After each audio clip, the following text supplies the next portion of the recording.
Hey, what's up and good morning, everybody. This is Al Fishing with Big Al. Welcome to the channel. And with another one. It is just a little bit after 5 this morning. I've been up since 4 o'clock and woke up to hearing thunder and lightning. Had planned on going to an area to try to chase down some mangrove this morning again.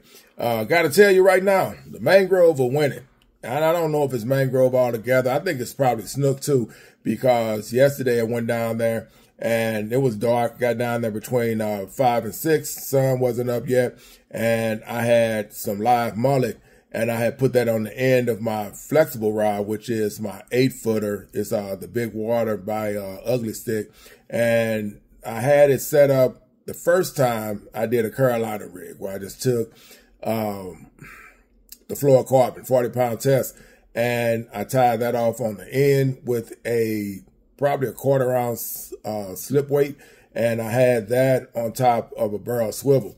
And the tail for the line was probably about, if I had to guesstimate, probably about 8, maybe 10 inches that I had from the barrel swivel. And that was mainly just to try to keep it from getting caught up, because where I'm casting at, if you're not careful, you can get hung up and you can break it off. It's coil. So basically, not coil, but I mean the oyster bed, and you're pulling it up if your line is strong enough. So I did that twice. One time on a long cast, the other time right drop. I just dropped it right where I was at along this wall.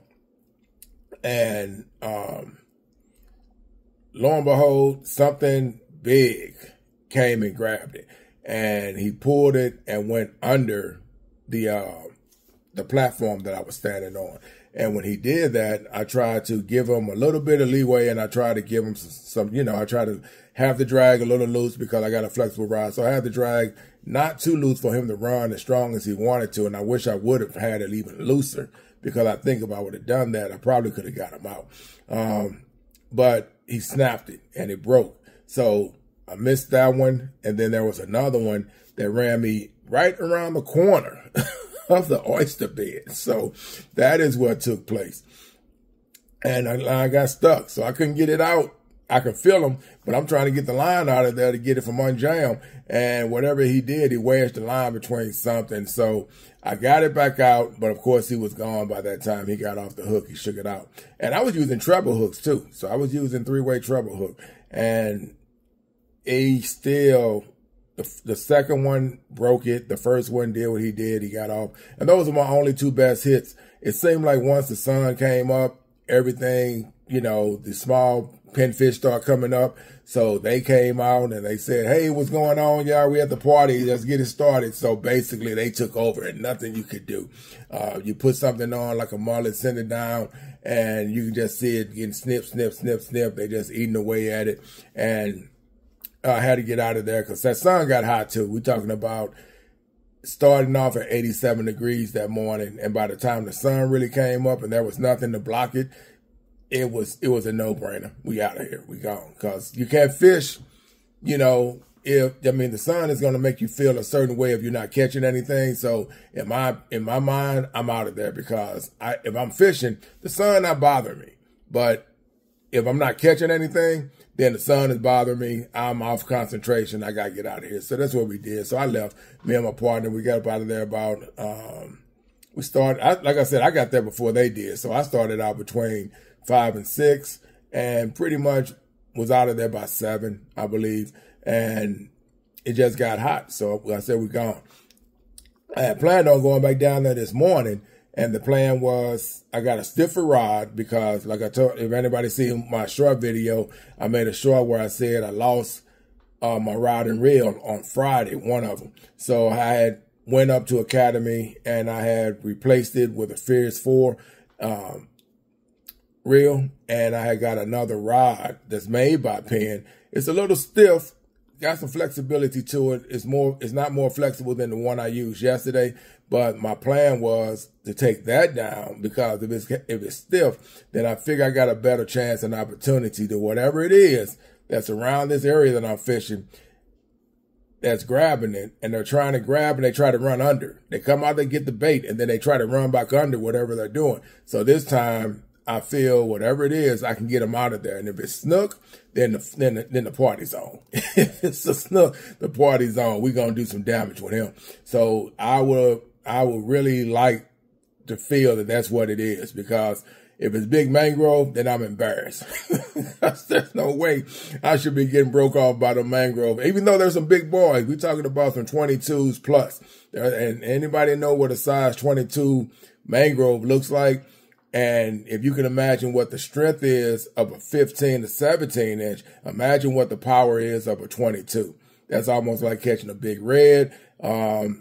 If I had to say anything else, probably like even hitting a small black-tip shark. That's the force that comes with them. So whatever this is, they hit it so hard that rod bends down, and the flexibility that I have for mine, that the tip goes down like in the water. And I'm trying to, get a hold of them and bring them back up out of there. And whatever it is, they winning right now. So the plan was to go back down there with some mullet and try to hit them again. But I might have to hold off because it's a small window, right? Either they're going to be there or they're not. Right now, I feel because we have no wind, the current isn't really moving. So that's already behind the curve. I like it with the current. So I love to see waves. I love to see action in the water. And when we went down there yesterday, the water was flat. The only movement we had was from the ship channel whenever ships came through, and they would pull. And they would pour the water. So that was the only action we had as far as water movement. If not for that, the water was flat like it was in a big lake. And then I think we saw dolphins too, if I'm not mistaken. Something big came through, but he never raised up. And I thought it was jacks. I said, and maybe it's a school of Jack Crevalle coming through. And that's what it was. But then my partner said he thought he saw a dolphin tail. But the only thing was we never seen them come up. And usually when dolphins are in the area, they'll show themselves or they'll do something that be so gigantic out there in the water that you'll say, okay, that's a dolphin. He's just not coming up, but he's swirling around. And these came through, and they had a whatever it was, they came through like they were chasing something at the school, and then we just seen them go away from us, and they went out, but we never got a chance to visually see what it was. So I called it Jack. I thought it was probably Jacks. And it could have been tarpon. Who knows? It could have been tarpon too. But usually tarpon show their backs. You usually see that. But whatever this is, man, they was on the move. They moved a little bit, add some movement to it. And I love fishing down there because you just never know what you're going to get. Like I say, my rod got snatched off. So that happened. The other thing is, replace the reel, replace the rod. Was setting up this morning. I had planned on either using the slip weight method where you put the slip weight on top and you just use a hook and let the slip weight go up and down itself and put the mullet on and then do it that way. And then try that method and see what happens. Because right now with that fluorocarbon, they're breaking that off because it's an oyster bed down there and it's getting cut. So with the braid, I did that once before. That's how I got into it when I was stationed down in Florida. And we was fishing underneath this ramp. And we were losing our lines. We kept dropping it down. We were trying to fish for flounders, what we were doing. But something was coming up from underneath the ramp, grabbing our bait, running back under it, and then they were cutting our lines. And this one I was using mono. I had no idea about braided line or anything like that. And so we were trying to figure it out, and we thought we had to go get some leaders because we were just using our line. And then we said, let's go get some leaders, come back, and maybe we can, hold on to whatever it is, and they won't cut us this time. So when I got up there, I met this guy, and, I like picking brains because somebody can come up with an idea and you can get that without even asking a question. So basically that's what I did. I just told him what was going on. And he said, hey, you use braid? And I said, braid. And I said, what's that? He showed me what it was. And I said, I hadn't paid attention to it because I didn't really watch a lot of like fishing commercials and things like that. I was old school. So we just used mono. That's what I was always using. I would just go give me some 15, 20-pound mono, and I put that on my reel and went for it. That's what I grew up using. So he told me about the braid, and he said, use this. It's really tough. He said, I showed him my reel. He said, yeah, your reel can handle that. Put that on there, and I guarantee whatever it is, if you hook into him, if he bites it and tries to do that again, you won't miss him. And sure enough, we did it. We lined, went back over there, and we were fishing that ramp. And it was grouper. That's what it was. It was nice sized grouper coming from underneath that ramp that was in that bed. And they were coming out, grabbing the lines and running back underneath. And we have been catching grouper in that area ever since when I was stationed down in Panama City, Florida.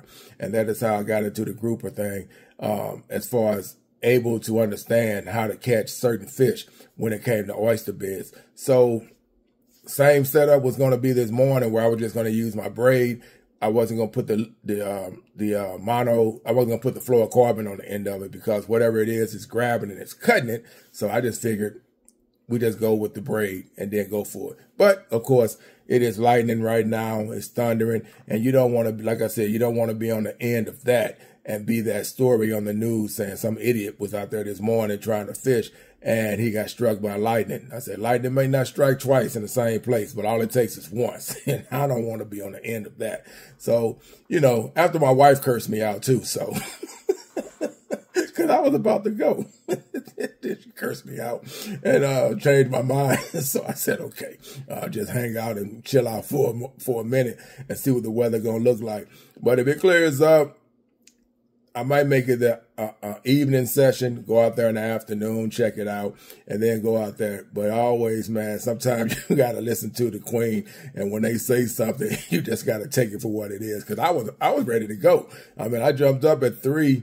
I'm getting myself ready. And then I told her what I was about to do, and she just went off. And I was like, okay, I can see what this means.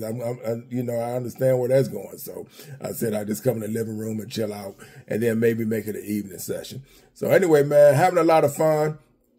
Waiting right now for that sawgrass to actually get out the surf, and then get back into my surf casting, because I want to get back down there. I want to go surf fishing. I'm sure it's got people doing it, but me, myself, I'm the kind of fisherman, man. If I go somewhere, I don't want to be having to pull in and having to move and relocate and all that. I wanted to be not perfect. I just wanted to be right. So I'm going to hold off and wait for that grass to get out of there. And, it looks like it's getting out. It's more lighter as I go down and test it out and check it out. I'm fishing the channel every now and then. I'm throwing lures, and I'm watching guys that are fishing that's fishing bottom, and they're still coming up with that grass around their hooks, around their line. And, you know, when you see all that, it's just something that you just out there and you just haven't, you're enjoying yourself, but, the fishing sucks. Because that grass is, once it gets on, it just locks itself around everything. So it makes it kind of dragging. So anyway, with that said, man, if y'all out there fishing, if you guys are in areas where you're inland, we can still catch plenty of fish. That's why I'm going downtown, because I know some spots where I'm trying to target. But inland, there are plenty of spots that you can fish. The guys are out there every day. I don't fish those areas. I got spots that I love fishing. It is what it is. And then you got guys that love their spots. So as I'm driving up and down the highway, I can see the fishermen. They're doing their thing. They're handling business. And they're still catching black drum. They're catching reds. They're catching trout. Flounder is still being caught. My target, though, right now is the mangrove. That is my hunt. So that's what I'm waking up to fish for. And that was the plan this morning. So again, with that said, man, if y'all out there fishing, tight lines, enjoy it, do what you do, be safe, and just have fun. That's what it's all about. No time to be out there arguing while you're out there fishing with people. And we got some people that's doing that. Yours truly. I argue with boaters a lot. And people that argue with boaters, you know exactly who I'm talking to and what I'm talking about, because you got some boaters that will just get right in front of you and act like they didn't see you, and they'll start casting, and they'll put an anchor out right in front of your cast. So they do exist, and they are out there. So yeah, the arguments are real. So with that said, I'm out. Y'all be cool. Peace.